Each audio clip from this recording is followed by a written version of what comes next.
ভাব দিলে মা তুমি সবই, তুমি দিলে ভাষা, যত্ন করে অবোধ ছেলের মেটাচ্ছ সব আশা। জয় মা তারা, কেমন আছেন সবাই? আশা করি মায়ের আশীর্বাদে সকলে ভালো আছেন। আবার একটা নতুন ব্লগে আমাদের সকলকে স্বাগত জানাই। এখন বাজে সন্ধ্যে 7টা, সবেমাত্র মায়ের সন্ধ্যা আরতি শুরু হয়েছে। তো চলুন আপনাদের মায়ের সন্ধ্যা আরতির এক অপূর্ব দৃশ্য দর্শন করায়। আপনার কাছে অনুরোধ করবো ভিডিওটা আপনার পরিবার পরিজনের সাথে শেয়ার করুন, যাতে তারাও বাড়িতে বসে মায়ের এই আরতি দর্শন করতে পারে।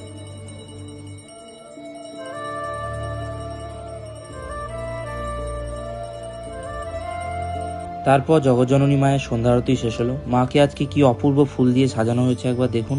আজ এক দাদা তার পরিবারের সাথে মায়ের কাছে পুজো দেওয়ার জন্য এসছে। তাদের পুজো সন্ধ্যা আরতির আগেই সম্পন্ন হয়েছে খুব সুন্দরভাবে। আর আজকে দাদারা সন্ধ্যাবেলায় মাকে শীতল ভোগ দিচ্ছে। তারপর দাদাদের ভোগ মায়ের গর্ভে গিয়ে নিয়ে এসে মাকে নিবেদন করা হলো। এরপর মায়ের সেই ভোগের থালা নিয়ে আসা হলো দোকানের মধ্যে। আর এই হচ্ছে দাদাদের আজকের ভোগের থালা।